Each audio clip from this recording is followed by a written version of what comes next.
Continuing, this is part two of the Noach Midrash. We have been discussing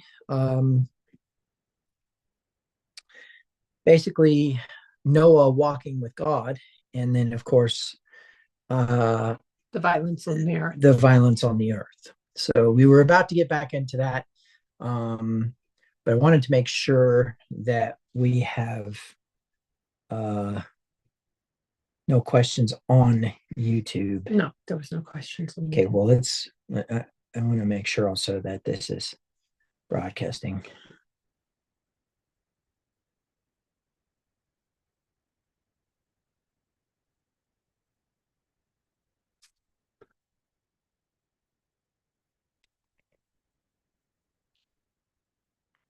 We're good to go. Okay.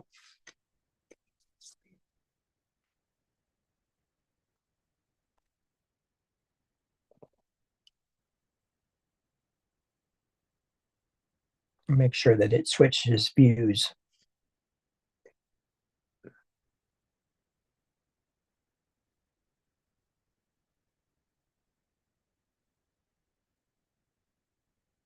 Yep. Okay. Let me make sure that the display is displaying. Back to YouTube, please. Thank you.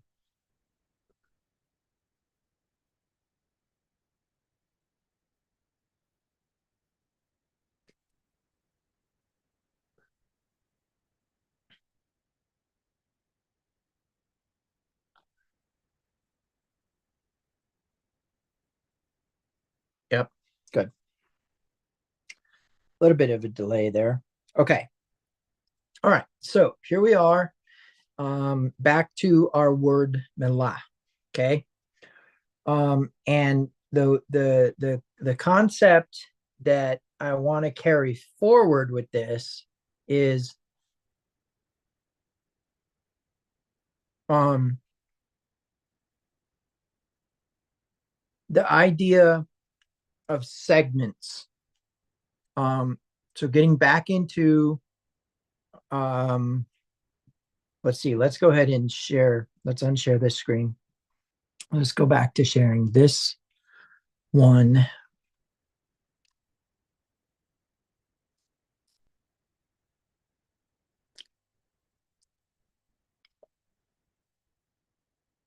Technical difficulties are driving me crazy today.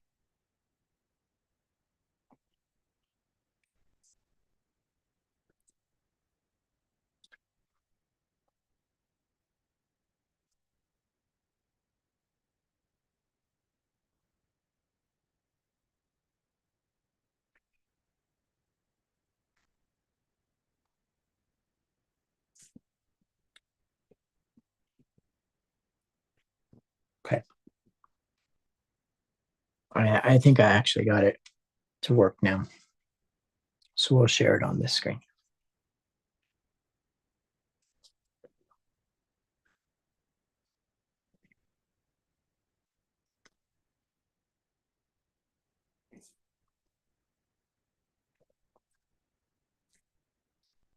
So, y'all, it's very rare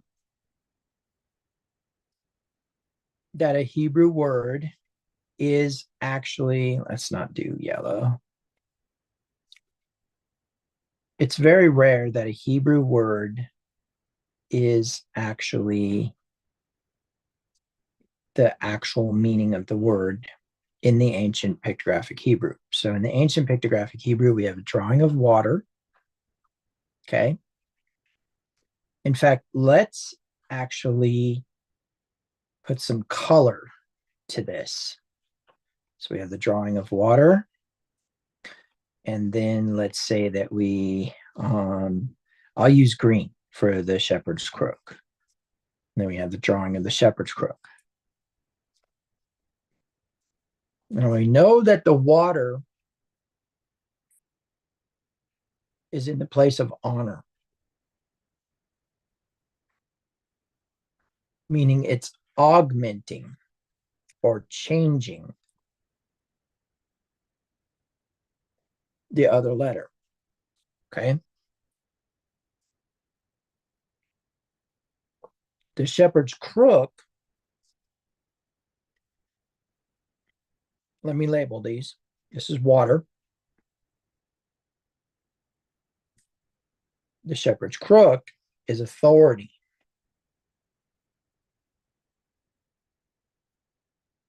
Sorry, it is really hard to write with this Apple pencil. The shepherd's crook is authority. Okay. And so in principle, I didn't know that her cord was broken. In principle, then we want the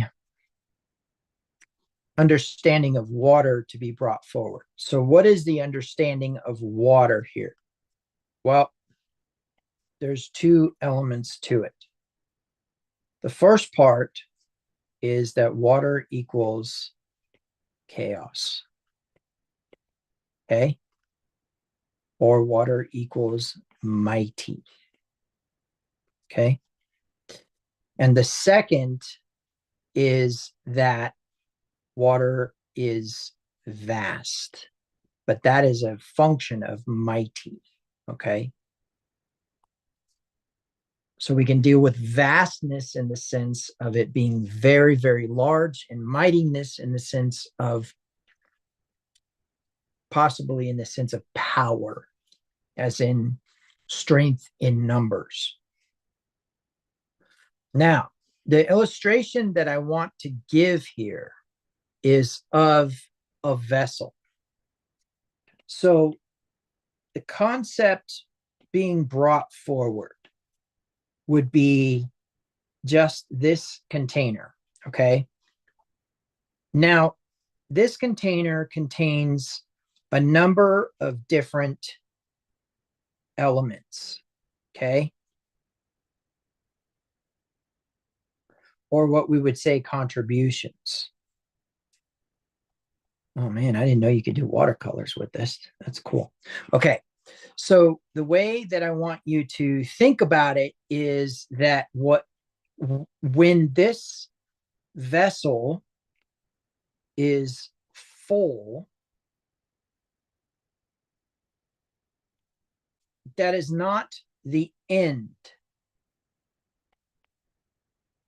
Okay? That is not the end. When this vessel is full, it has just been brought to its greatest extremity.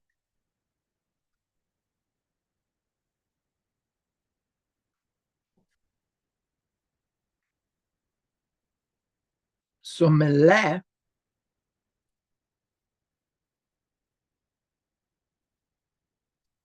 as a verb means to fill, but in the sense of the sum of all of its parts. Okay? So the way that I would want you to think about this is that each factor is a contributor. The blue has its own contribution. The yellow, its own contribution. The red, its own contribution. And the green, its own contribution. So before I go any further with this, let me ask you all a question. Okay?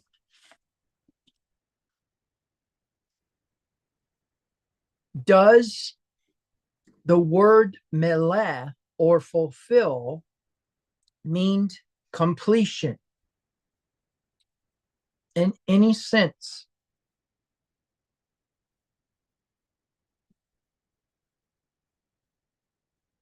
No, it's not complete. The vessel being completely full only means one thing. It needs to be emptied. Listen, even if we're dealing with computers, watch this. There's an input, storage, and output, and that's the whole of computers. So you put something into the container, you store it, you pull something out. You have a can of pickles. We've got a whole bunch of pickles in jars, right? In mason jars, and they're stored, right? They're being stored. But there's a point in time where they will be emptied. The container, the vessel will be emptied.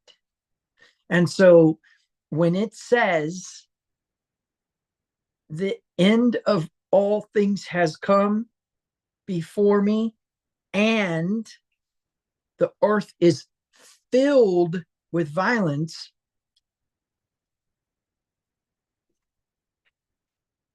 let me tell you what that word is in the Greek. Okay?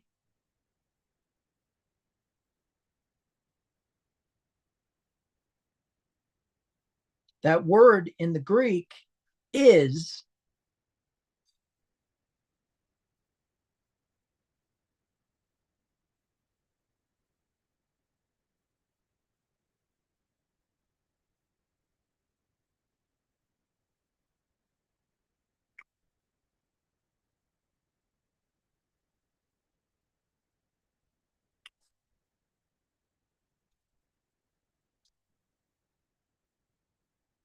see, filled. Let me go to Septuagint here. There we go.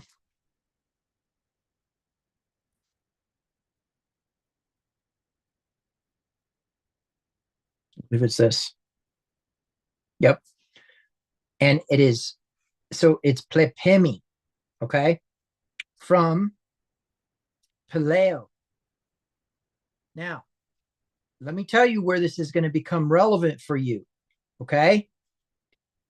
This is going to become relevant for you when we realize that when Yeshua is speaking, he uses the word pleru. Let me show you. I'm not going to be able to do it this direction. We'll go this direction with it. Matthew chapter, is it 5:17, 5:17. Do not think that I came to destroy the law of the prophets. I did not come to destroy, but to fulfill. That Hebrew or that Greek word is pleromai. Pleromai. Okay? Pleromai. Look at the Hebrew.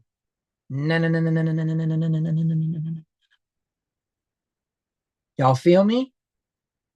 That's why I showed you guys this, is because in Genesis, the Septuagint is using the word. Oh, went too far. Genesis is using the word filled in English, and in the Septuagint,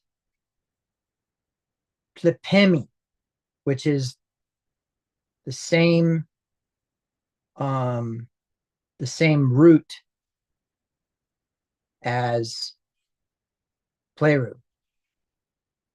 Plepemi, to fill. Look, right there. Okay. Shomileh. The contribution of all of its parts, creating a fullness of potential. Potential to what? Be filled. But then a potential to be what? Emptied. In other words, it goes from being the lesser to being the greater.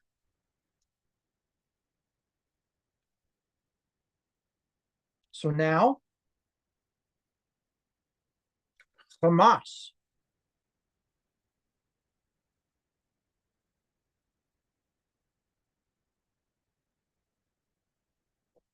In the English, violence.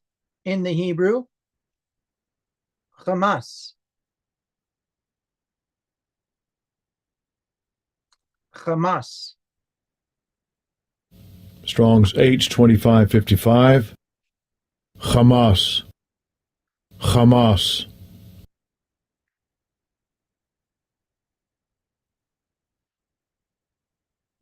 The ramifications of this word are big, and not because of the way you think, because you hear that word and you instantly think of things.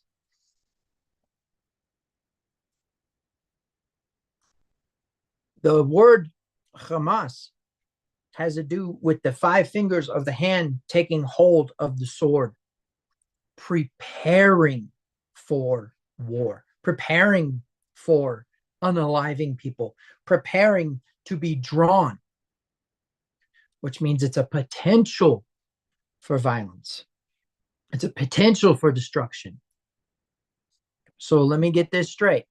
The potential that was filled in the vessel was the preparation for a war, for violence, right?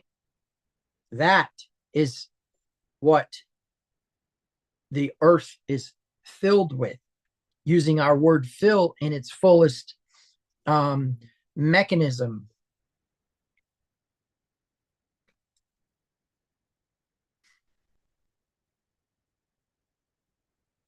Right? Okay. Let's keep going.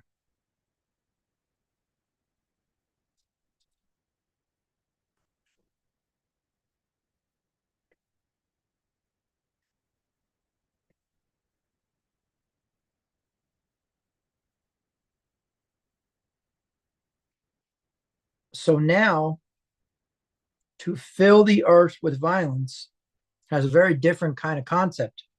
But then, here's what it says, and this is the crazy part. From the face of them.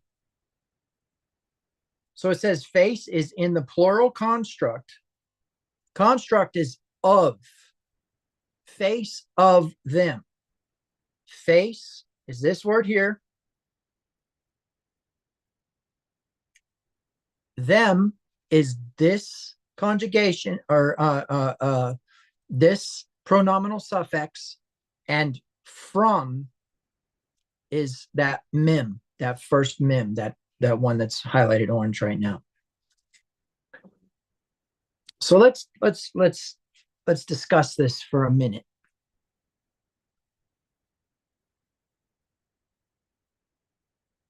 What do we know?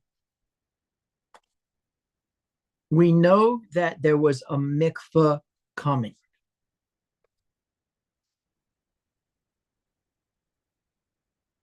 We know that in Genesis 9, in fact, let's go look at that.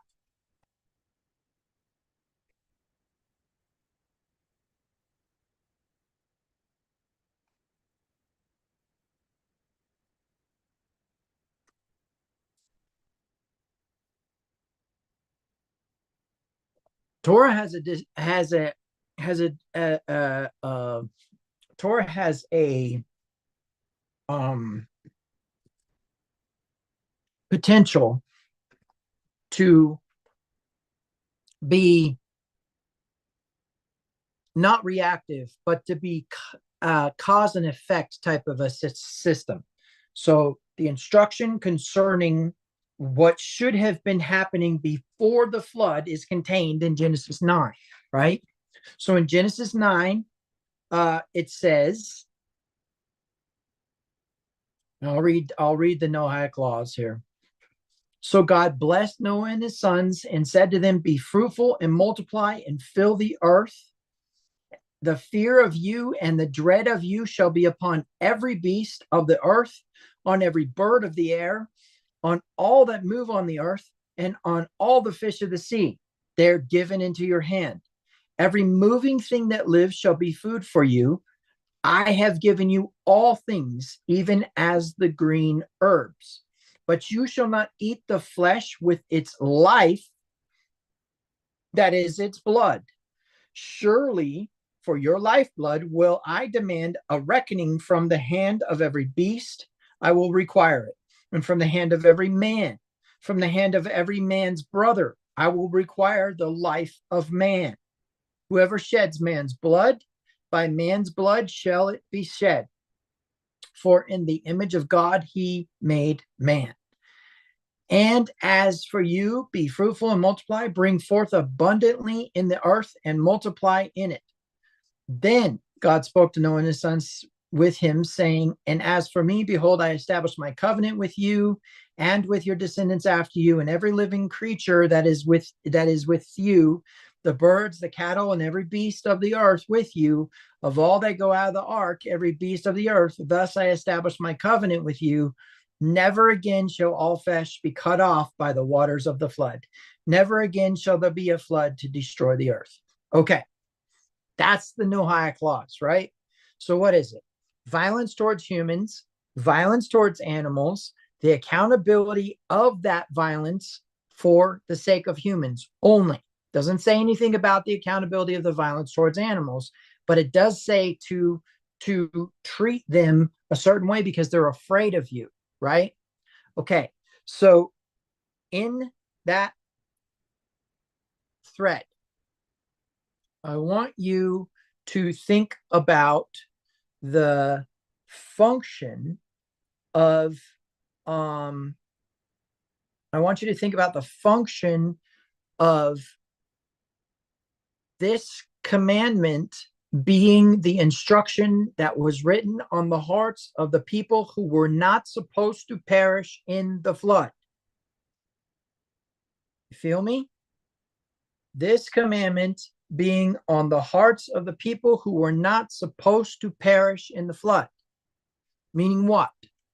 Meaning that they are basically now in a situation where they are being given instruction concerning what they shouldn't have been doing.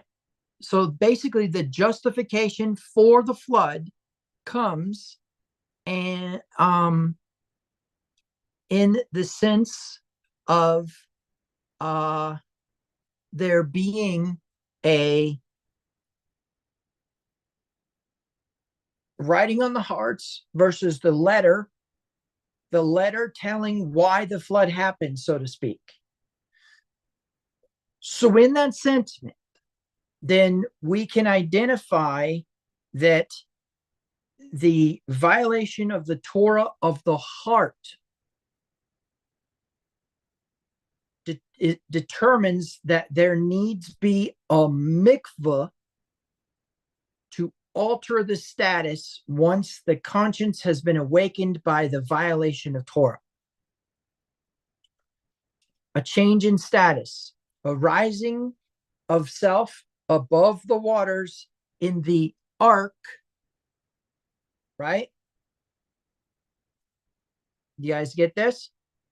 So does anybody want to comment on this question? We'll have you read it one more time, make sure it's answered. Was the earth corrupt and filled with violence because it was being obedient? Thank you. Obedient to the flesh who desired violence and corruption on each other.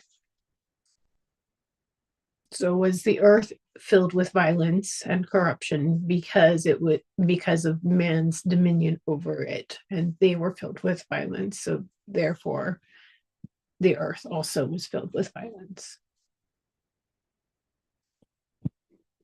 So your thought is that the land itself became violent. Yes. And what proof do you have of that? Well, I'm looking at the English here, of course, right? And it says in verse 12, God saw the earth, and yes, it was corrupt, for all living beings had corrupted their ways on the earth. Okay. So the land itself was corrupted because of man on the earth. And of course, I'm looking at it in the English and not in the Hebrew. Getting back to the beard. The head of the intensification of all power in the universe, which would be its intellectual center or its intelligence. Remember, energy is corporately, collectively consciously connected and intelligent. All energy. Okay. So this intensification of all power in the universe, or this source, is so powerful that energy is, or light is forced out of its existence in all directions in a forceful manner that could be perceived as violence, but is not violence. In that it actually has no resistors.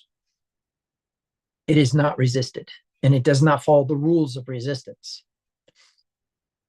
In fact, the only thing that stops it is the will of the vessel that says no to it. And it honors her sovereignty and says, I respect that you say no. And until she says yes, then is when he can actually push forward. But here's the crazy part about it.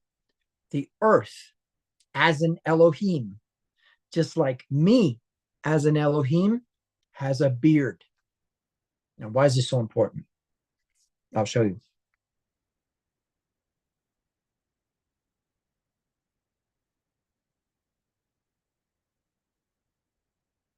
If I can get this tablet to work. We're battling a defective charger, so.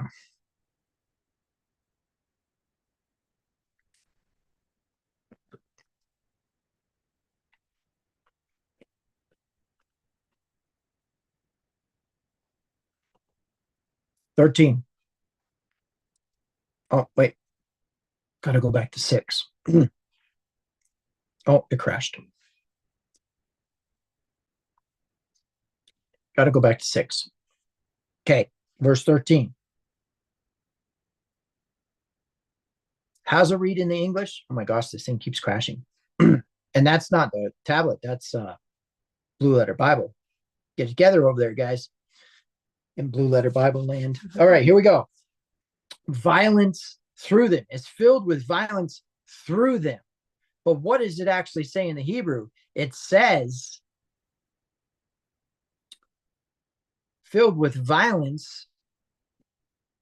Is it nap time over here? Oh, there we go. All right. Filled with violence through their face, from their face. So if haaretz is being filled, because here's verb, right? Subject, verb, subject, object. If we're following that grammar, then the object is their face, the verb is the filling, and the subject is the earth.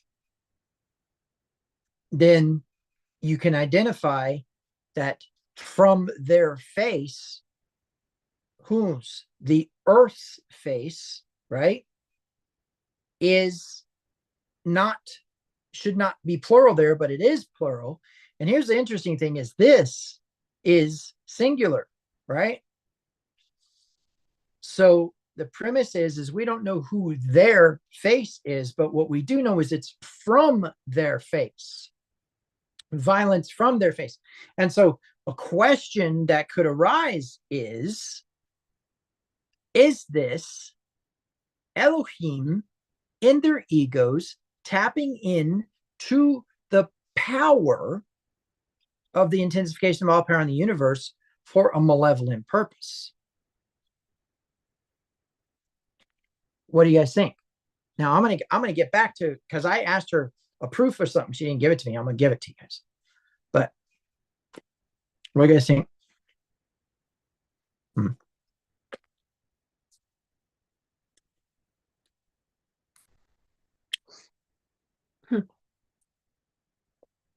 So is them a reference to something other than the earth? Because the earth is in the singular and the verb is in the singular.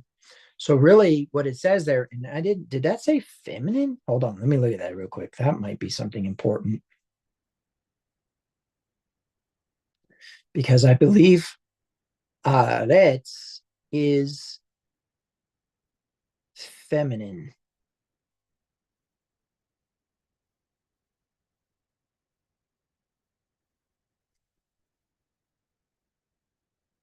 Haaretz. Oh, it's both genders. Okay.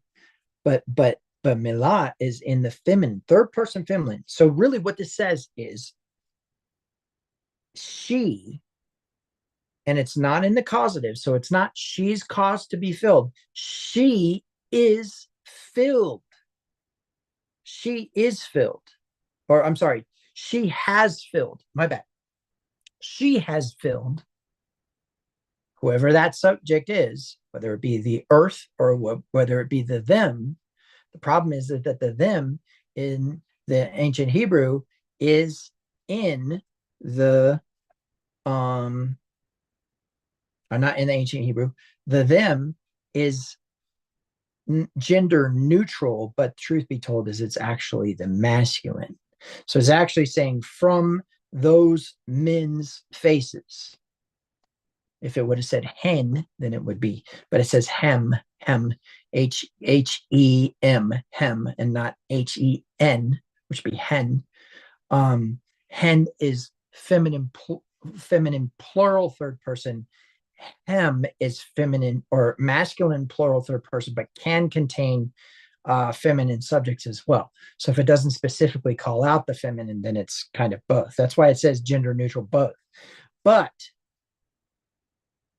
again, the verb is in the singular. So the earth is filling violence in their faces. Man, does the Hebrew read differently, doesn't it? Whoo, that's scary stuff. What do you guys think? What is it saying? I think it could be saying a couple of different things. I mean, like when we think about violence in the earth itself, okay, and I know that the earth, it can contain mankind as well, because it's not just the globe or the land or any of those things, depending on what you think. But it can also mean earth, can also mean the inhabitants of, right? But I think in this case it's talking about the ground itself was causing violence. I think when I think of similar violence to the Samaritans. Huh? Similar to what happened with the Samaritans. Right, exactly. That when I think about violence in the earth itself, I think of volcanoes and earthquakes and all these types of things that we see as violent kind of actions.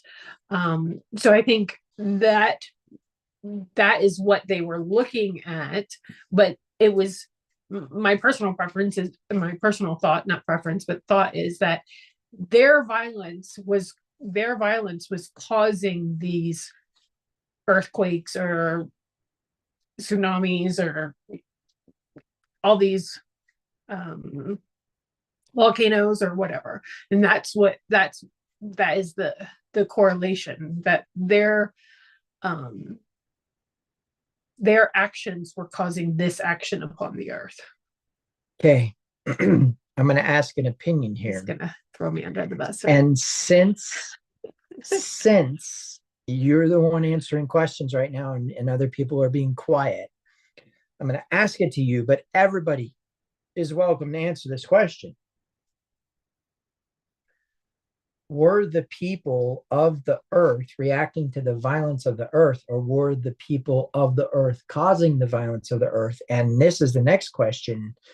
Was their choice based upon Methuselah's name?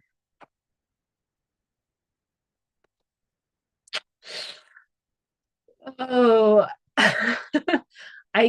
I think okay. If we talk about men having dominion over the earth, right?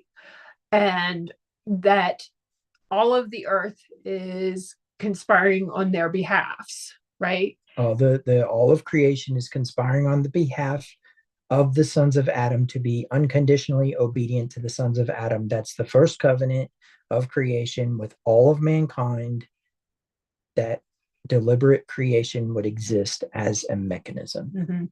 So if that be the case, I think their violence and actions and the collective conscience of their hearts were towards that violent action, and therefore the earth was responding to it.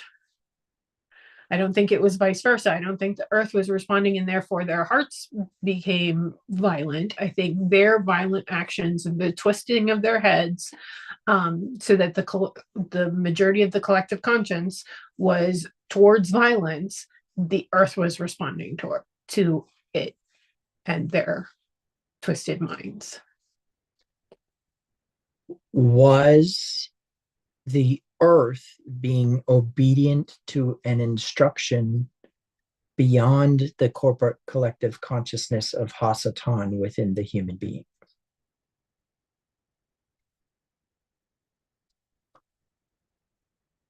That's my thought.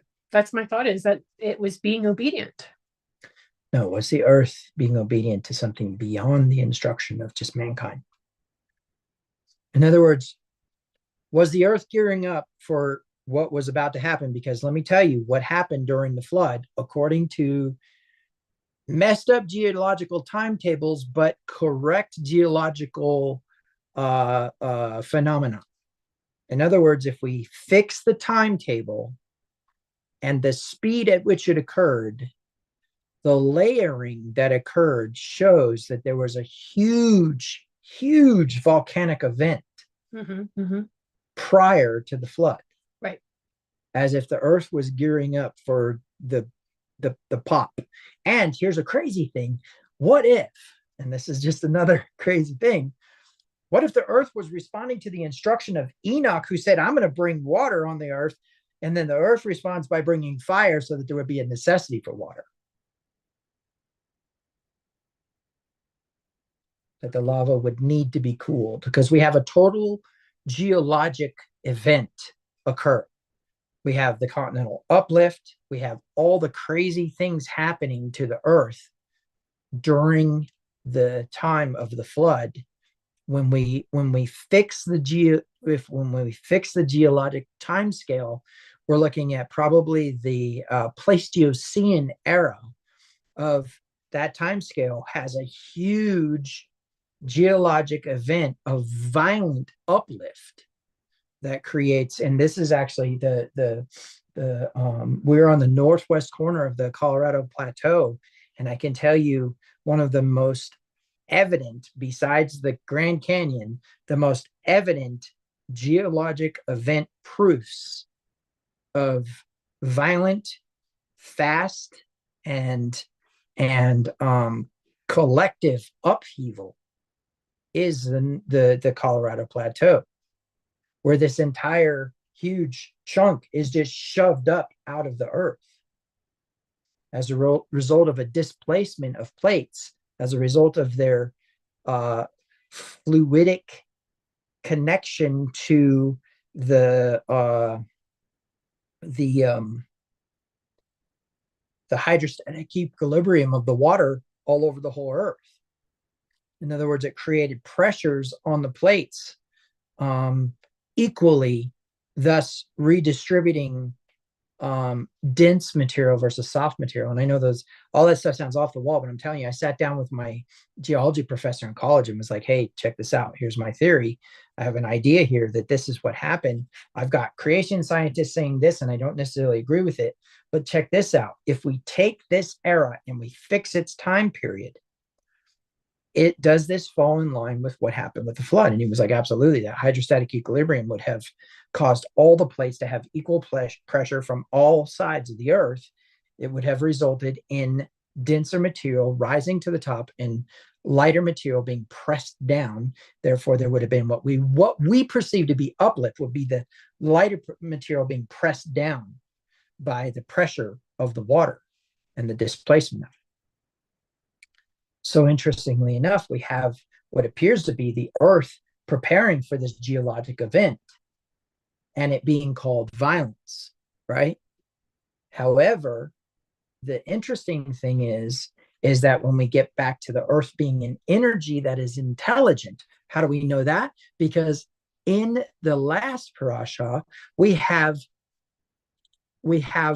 the instructor telling the earth to bring forth trees.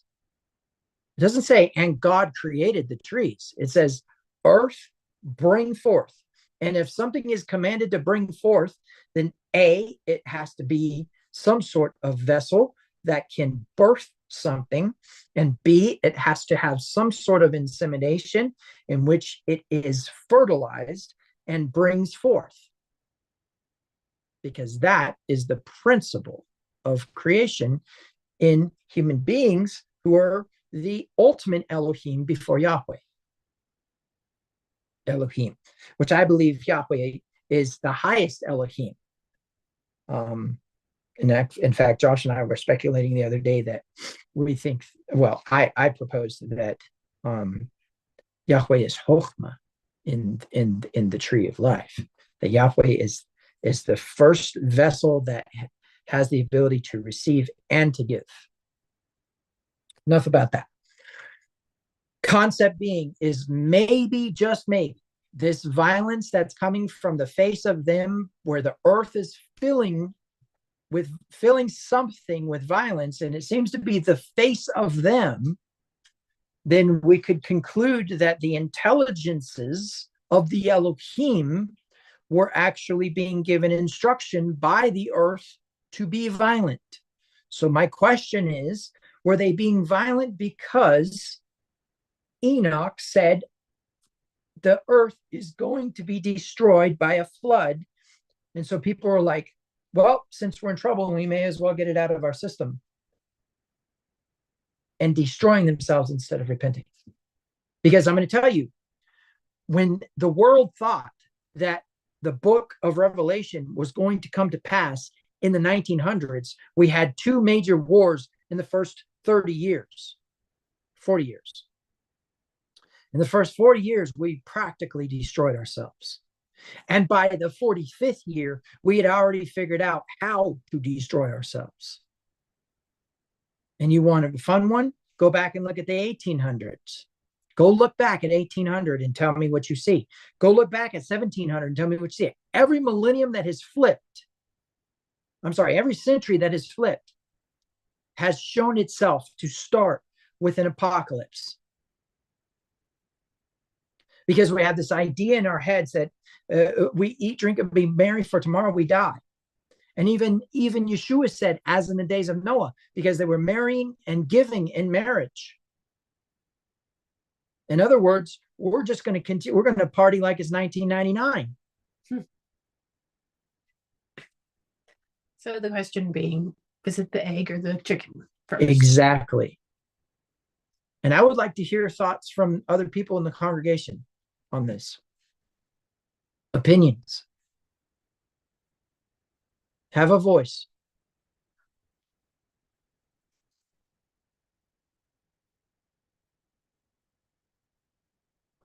Okay. So we'll take we won't take as long a break. We'll take a brief break, and then we'll come back and answer the next question. Yes, we got some good questions here. Okay. So we do have some more questions. Yes. Okay.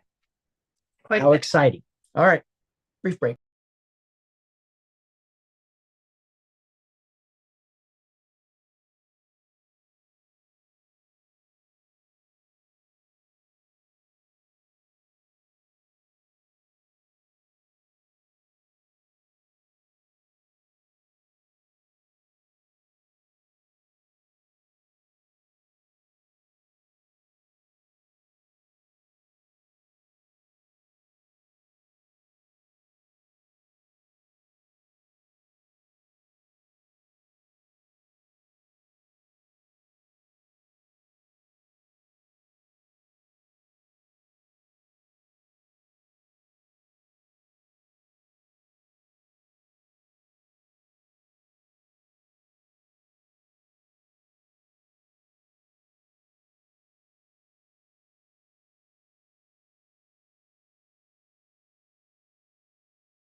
Okay.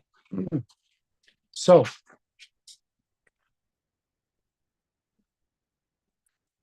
question.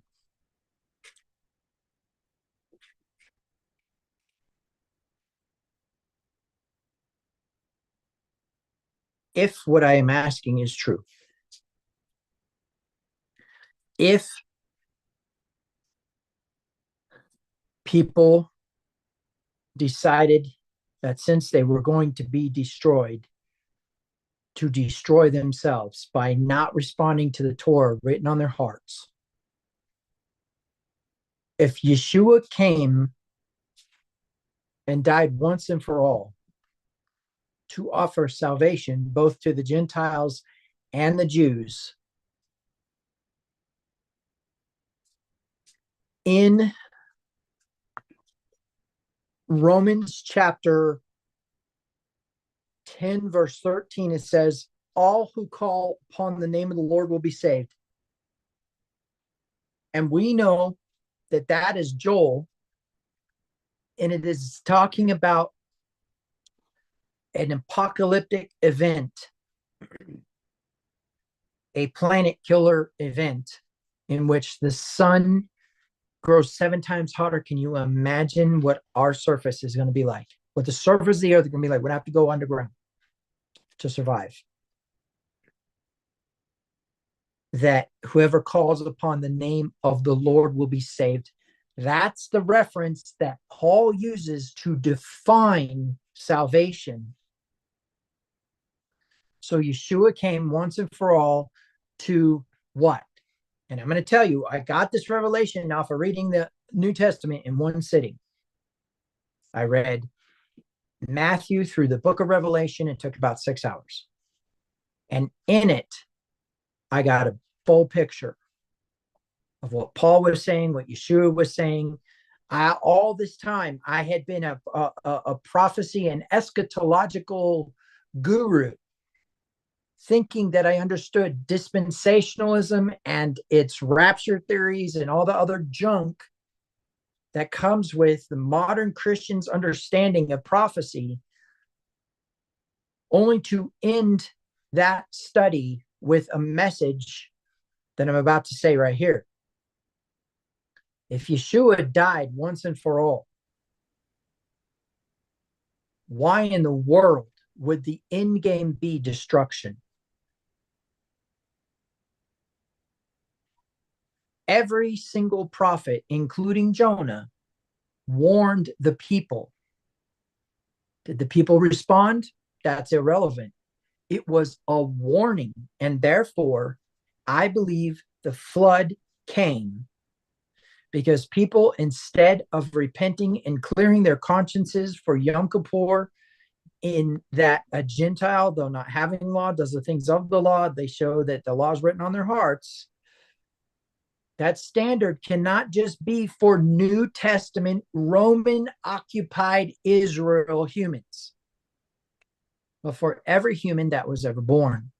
And therefore, and this is important, the book of Revelation is a warning, not a roadmap for the end of the world.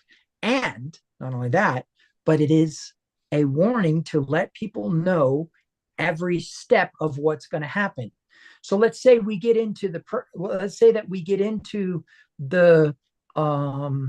seals. If you start seeing that stuff happen, don't be going, oh yeah, great, this is the end of the world, blah, blah, blah. Start breaking your butt trying to save souls. And I don't mean save souls in the Christian sense.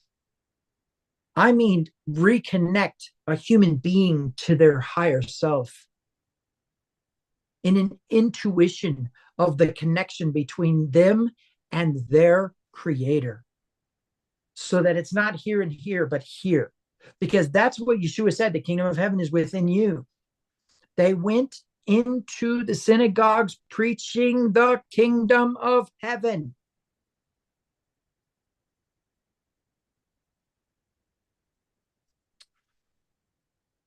The flood didn't have to happen.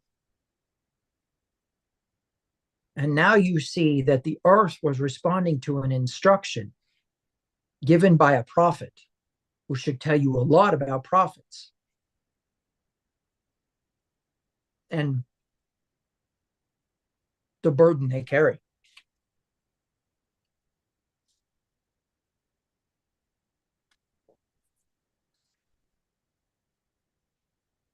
Next question. Next question. So we talked about Methuselah's name, and so this is the next question. What does it mean to make a name? Let's skip that one. Skip that one? I'm Okay, we will go into the next question then. going to tell you why I want to skip it.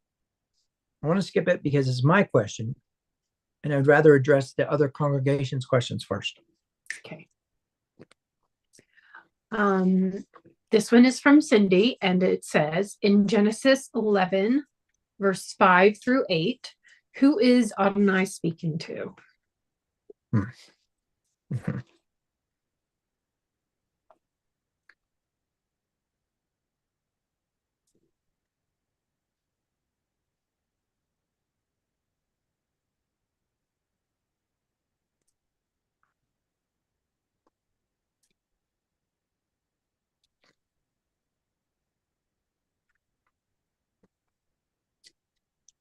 Before we go there, are there any more Genesis 6 or 9 questions?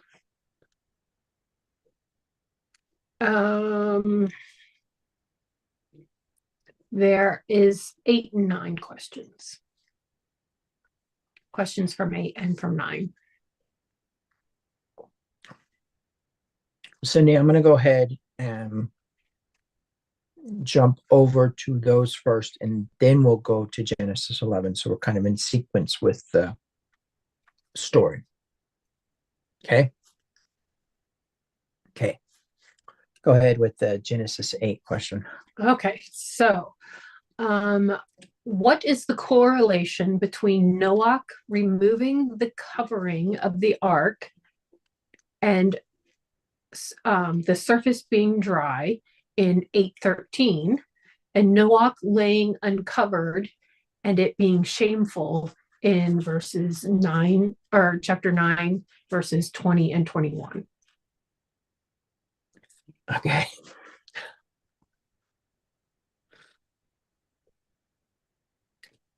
So in 8:13, go ahead and share the screen.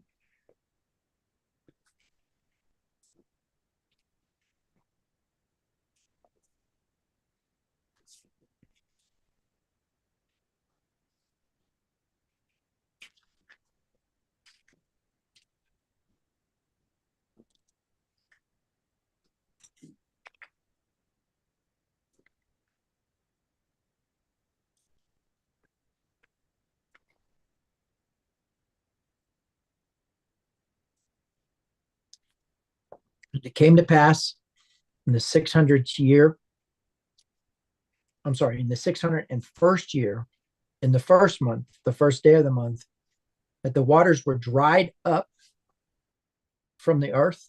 And Noah removed the covering of the ark and looked, and indeed the surface of the ground was dry. And we know that that word is bush, right? Let's see if that's true for the word dry. Go to the reverse inline here.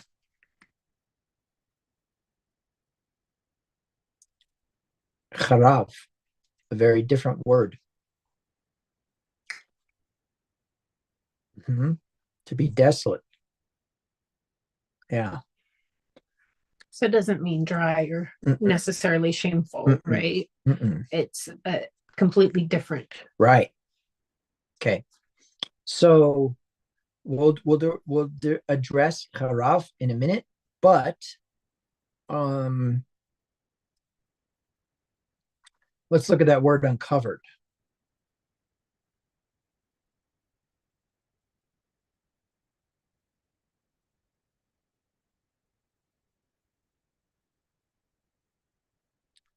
So this is coming from kasa, which is a covering, which my understanding of this word is that it is basically thorn in hand.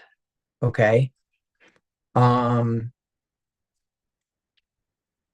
think this is worth sharing from this screen. So let's see if I can get away with this.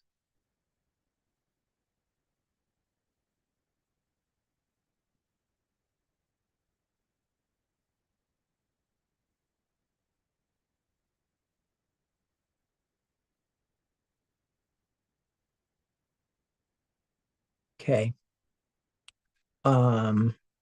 Let's go type in this Strong's number.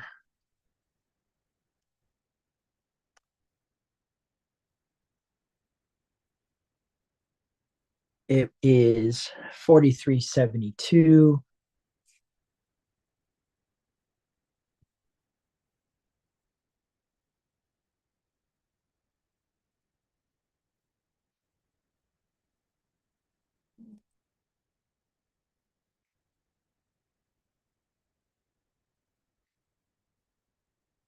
So the root word is going to be kof samech.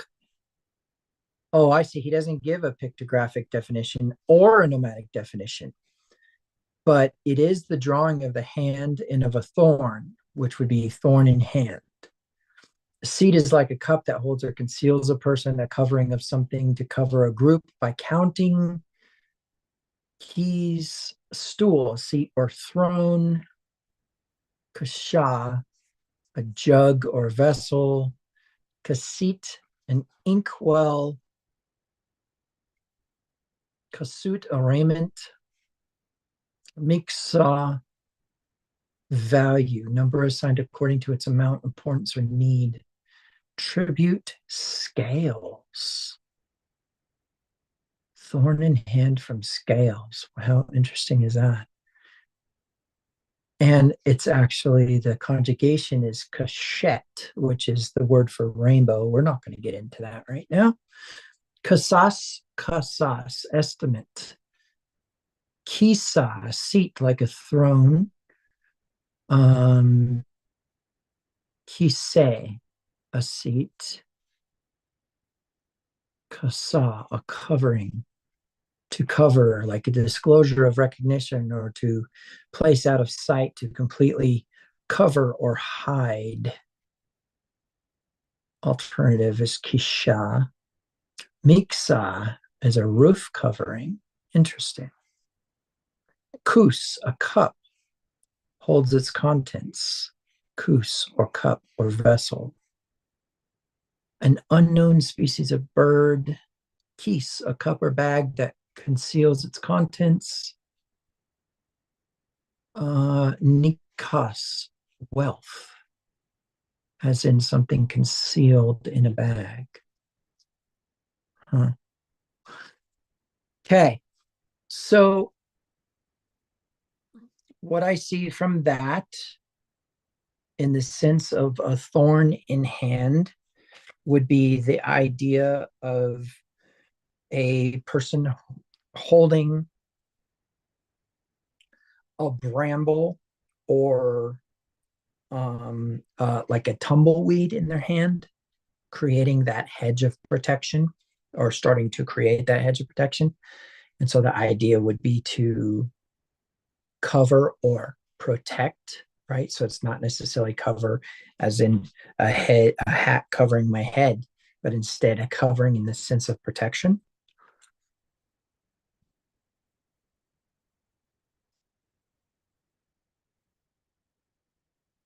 Like when someone says, "Hey, do you have my back?" and you say, "I've got you covered," right? Um, um, or canvassing a ground.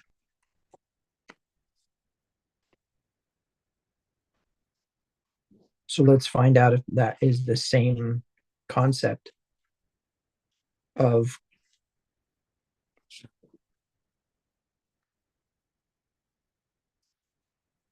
Noah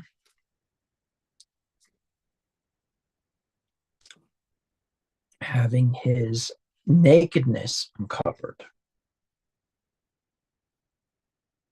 In 9 what? 9, 20, and 21.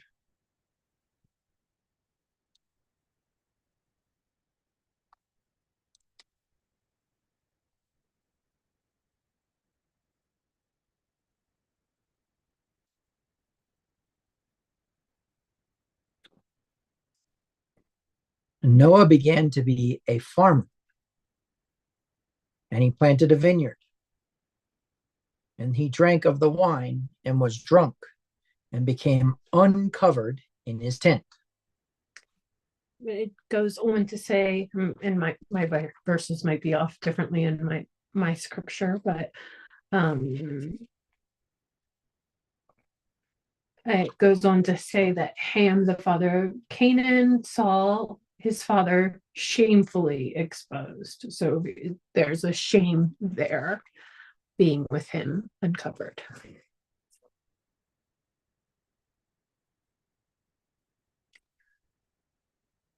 Tegal is the Hebrew word here, from galah, and galah means to remove or uncover, in the sense of,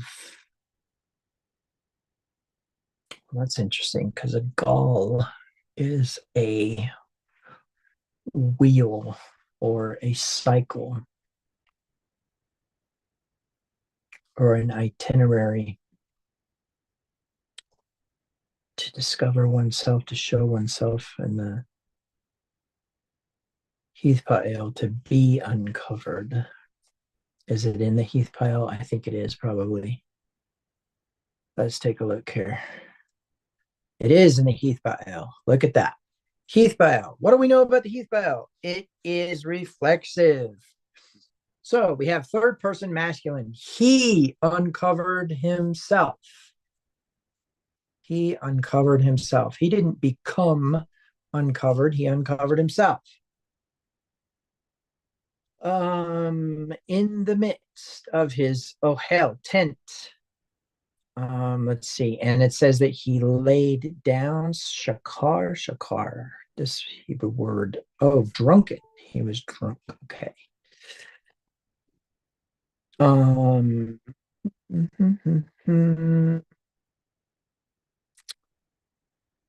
Shakar. Stimulating drink.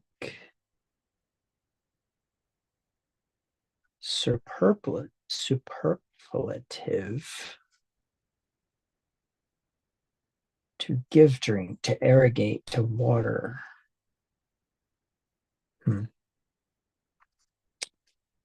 It's translated drunken every time.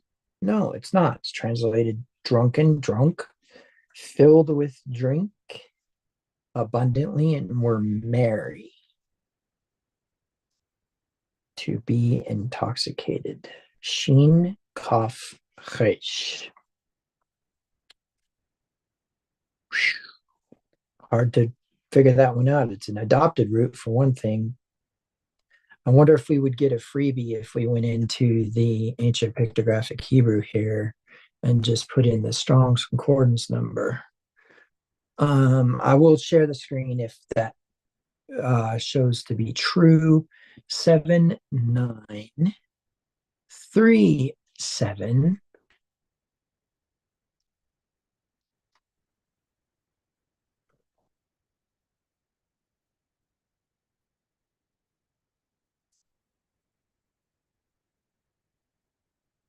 No, it doesn't look like we're going to get a freebie. However,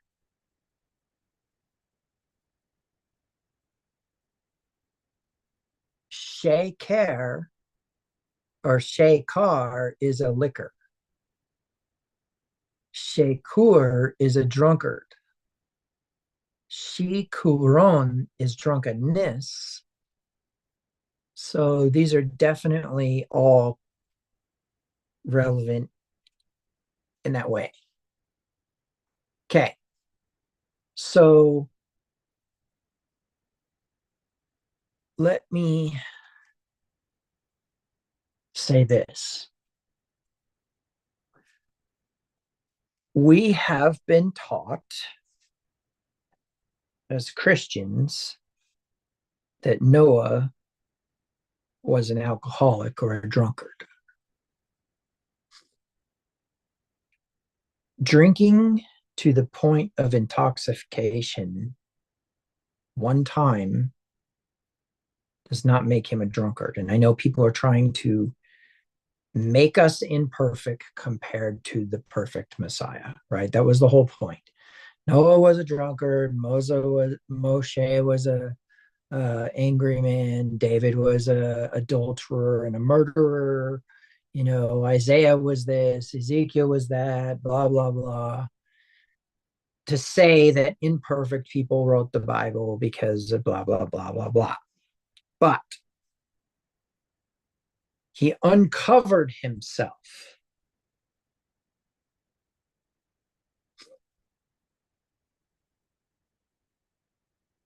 I'm curious if the same word for uncover here is the same word as the commandments in Leviticus.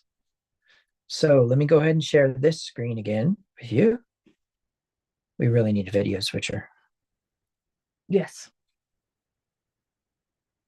That will be the next thing on this ministry's equipment list. So share this screen with you, and we will go to he was uncovered. And then we will go down and see first usage, first of all, which happens to be that verse. But then we're going to go down to Leviticus, and sure enough, Leviticus 18, none of you shall approach anyone who is near of kin to him to uncover his nakedness. Let's see if it's reflexive. That's not the right tool.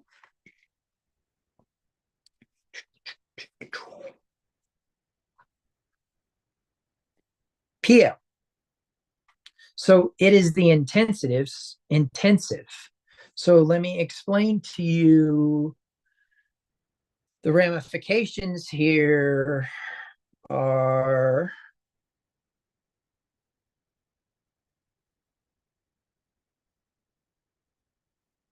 first of all, let me make some things clear. When the Jerusalem Council met and decided that people did not have to get circumcised to enter into covenant with Torah, with Yahweh. Sorry. They said, avoid sexual immorality.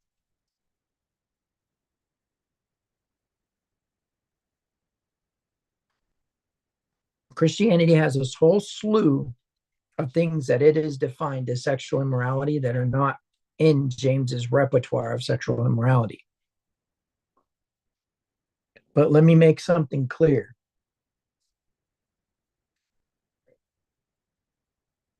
The PL is intensive.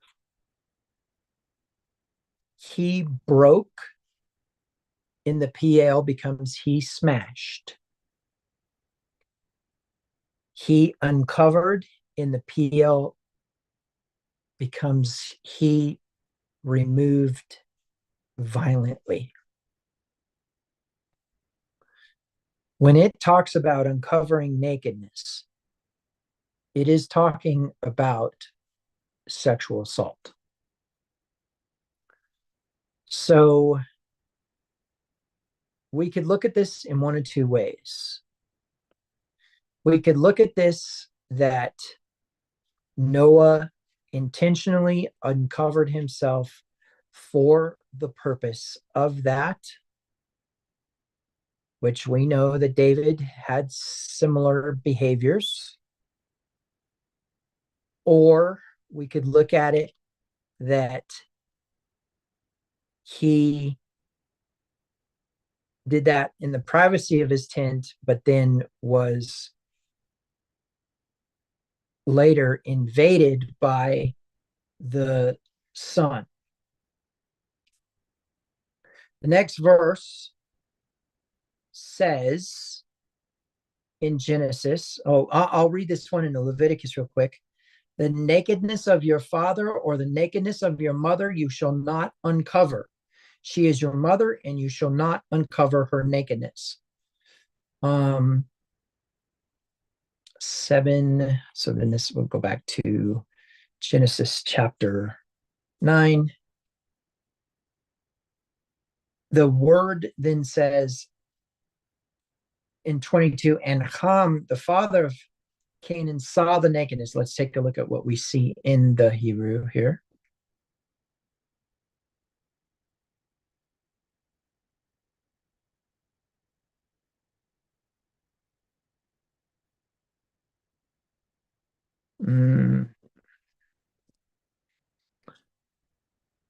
It is Arut. I'm sorry. It is Ervat, which is going to be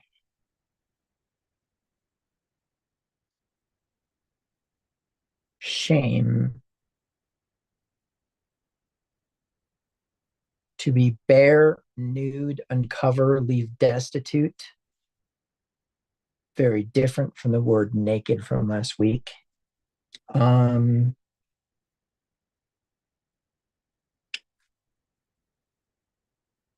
Yeah, so it's interesting, but this is definitely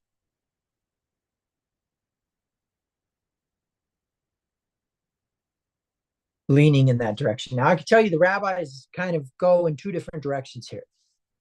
One side says, yes, this was a sexual assault from Ham, and therefore Noah cursed his son Canaan. And in other words, Noah cursed his inheritance, right? The other is that Ham committed Lashon Hara, that the exposing of nakedness, and I think this is important, figuratively speaking, because the commandment in Leviticus to not uncover the nakedness of your mother and father includes the nakedness of their sin. So some rabbis argue that what happened is Ham complained to his brothers about his father's drunkenness. But I'm curious if there's any other opinions about this, any other thoughts concerning this that y'all might like to share.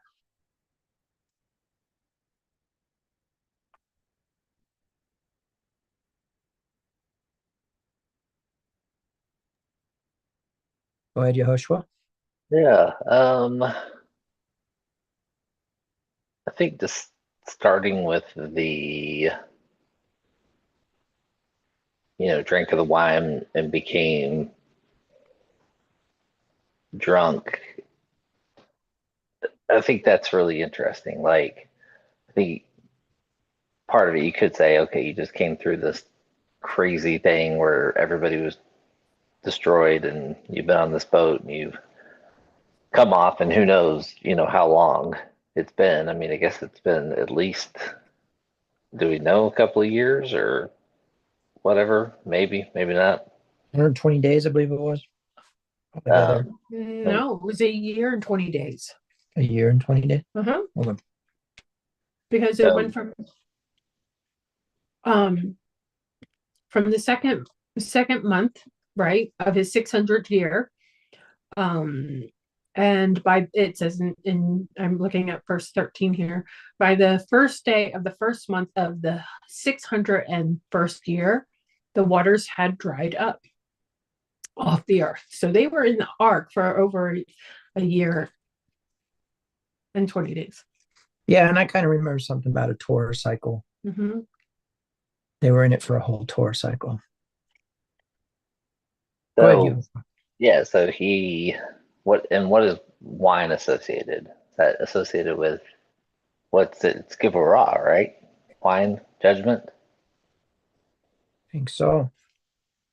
So part of me wonders if he was right? This is symbolic language of him testing, seeing if this correction had been made, or was it complete, you know, and it is interesting, I think, that he's kind of doing the exact thing that the people had done before, right? Getting drunk and everything else. So he's kind of falling into what he judged against, but I don't think he necessarily meant to. Like, I really do kind of think he was seeing, like, is this correction finished? Is all this negativity around um, this purged? So he drinks the wine, um, and it wasn't, right. So he becomes drunk, and then it goes further and lay uncovered in his tent. So like, he drinks, it gets worse, he becomes drunk, it becomes worse, he lay uncovered in his tent, right. And I do wonder if some of this has to do with like his own negativity, because even though he's righteous or whatever, but we know he's not sinless. Okay. And what I mean by that and everything is, like, we don't get the indication or anything that, like, he prayed for the people, that he tried to, you know, to stop the judgment. And I think that's one thing we do see with, Abraham. I think that is something we see with Joseph, um, with Moses for sure, with Jesus for sure. But we don't really see that with Noah. And I wonder if that piece of corruption, negativity, whatever, was still within him that he hadn't purged. And then the other side of this is, okay, Shem, Ham, and Japheth and their families. Like, if Noah was the only one who was righteous and found favor, that doesn't mean that Shem, Ham, and Japheth and them had. So, I mean, maybe as he was testing these, I don't know, higher worlds, or seeing if this tikkun had taken or whatever, Ham saw an opportunity.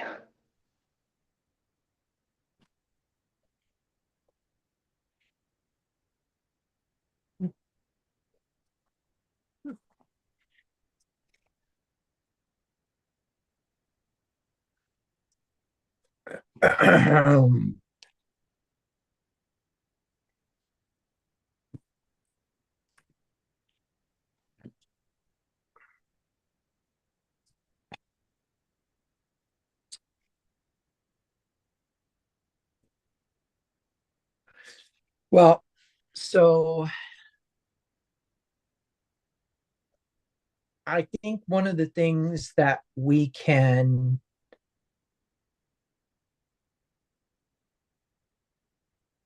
accept is that on the Peshat level, there was some sort of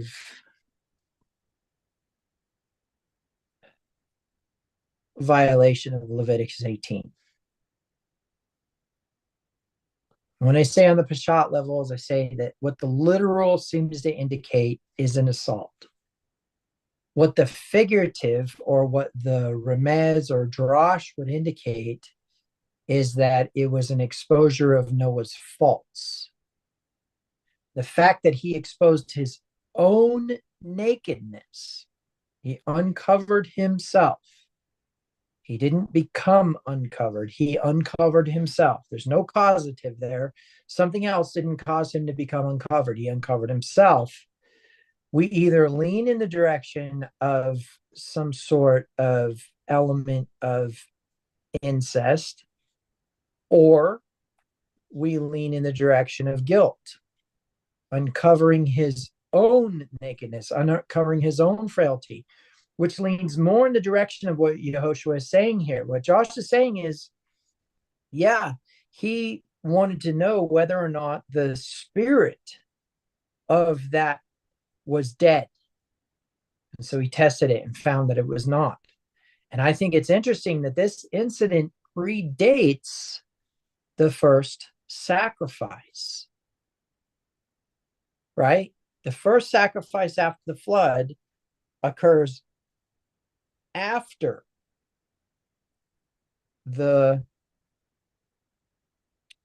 wine incident, because then Noah turns around and burns the stuff, right? Or is it before? Yeah, he burns it in 8, and then this happens in 9. Oh, Yeah. okay. Right. Okay, my bad.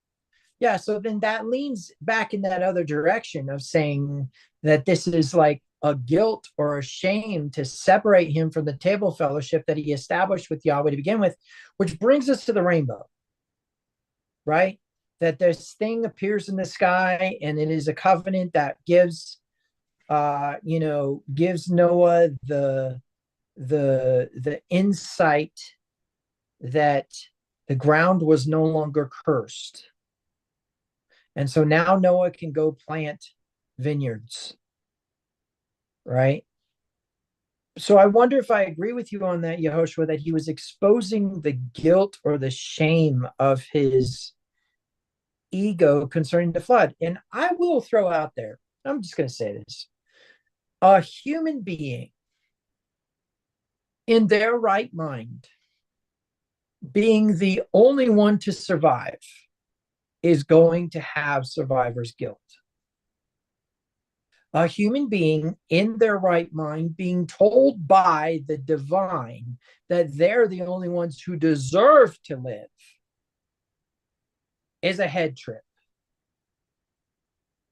And so I agree with Yehoshua on the psychological part, that we may have some guilt about the problem, right? I think it's a mixed bag for sure. You've got guilt on one hand, but you also have gratefulness, most likely, being saved from the situation, still continuing to have life. So that seems to be a mixed bag there, as far as, I'm grateful that you have saved my life, but now I feel guilty about it at the same time. That's definitely a female concept, right? As far as a vessel is concerned.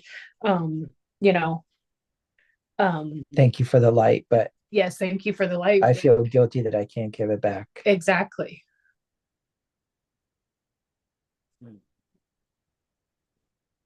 Well, does that answer that question for 8 and 9?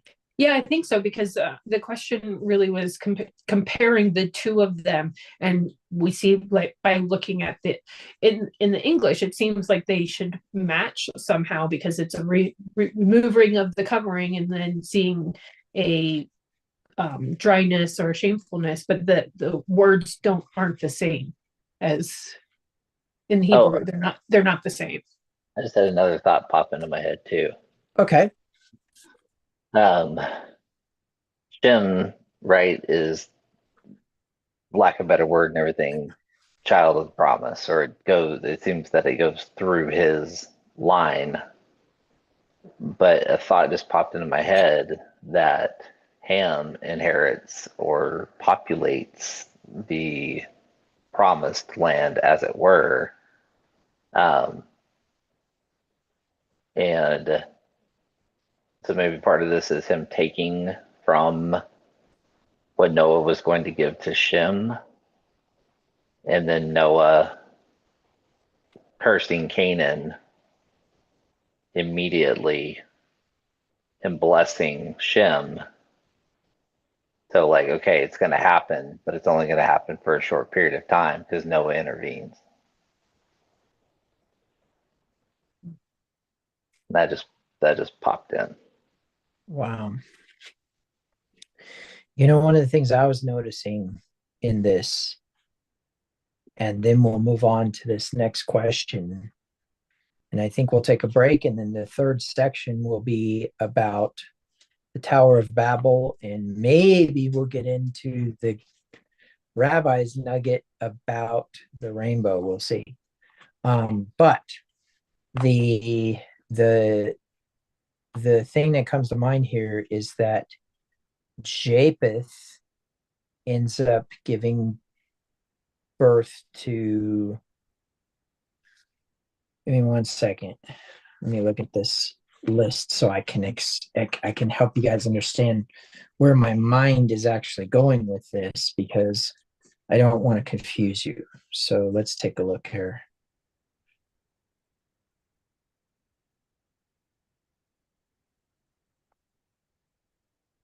Japheth, Gomer, Magog, Madai, Javan, Tubal, Meshech, and Tiras. Ashkenaz, Riphath, Torgama, Elisha, Tarshish, Kitim, Dodanim. From these, the coastland peoples of the Gentiles were separated into their lands, everyone according to his language, according to their families, into their nations.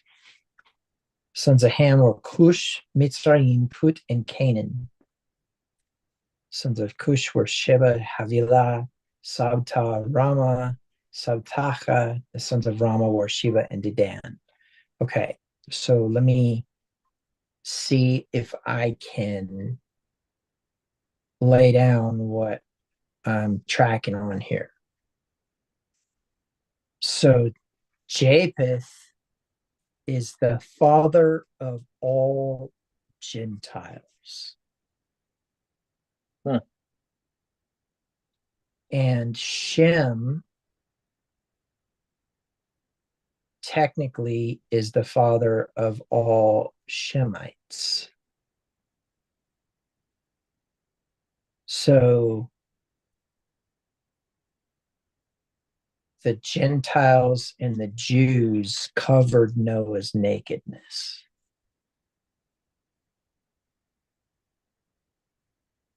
And the Egyptians, the Arabs, the Canaanites, and what appears to be the Ethiopians exposed it. And Noah is contentment.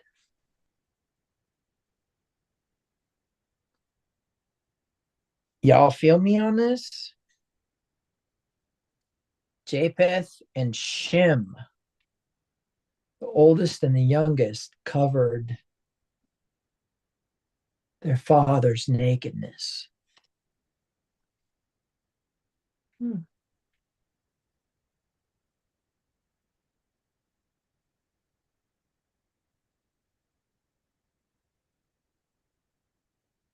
And furthermore, it says that they went in backward. There's no Hebrew word for backward. So let's find out what it is, because I have a theory that it's going to be achari. Yep.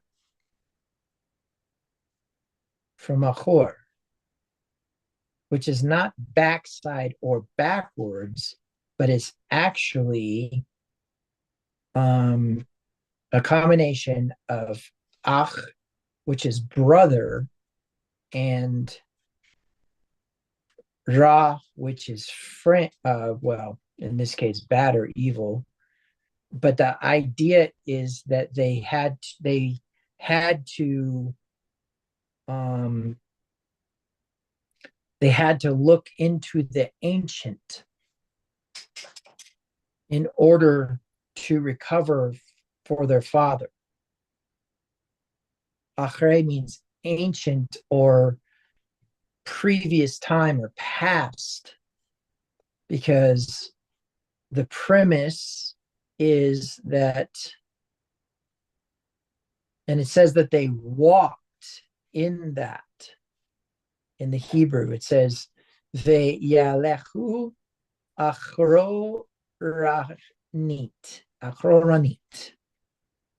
And they covered him, kisu, veyachisu.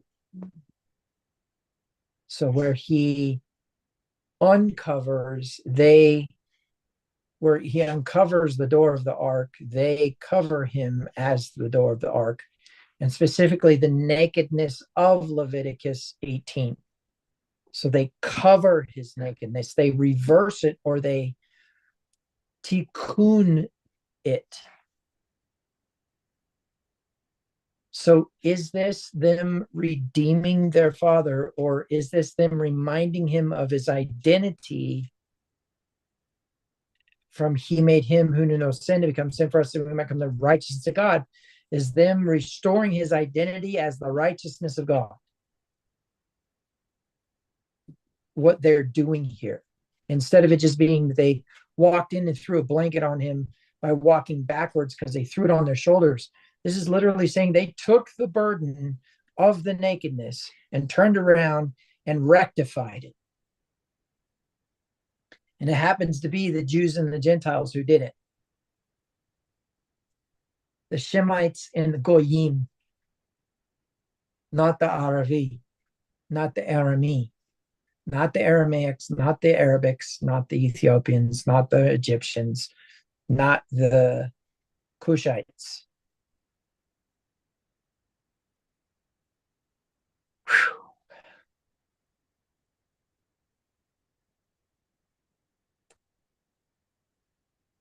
What does this mean for us and our parents?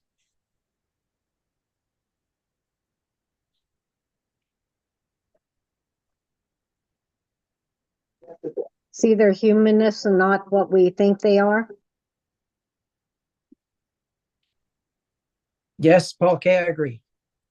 It is to acknowledge the fact that they also have a soul.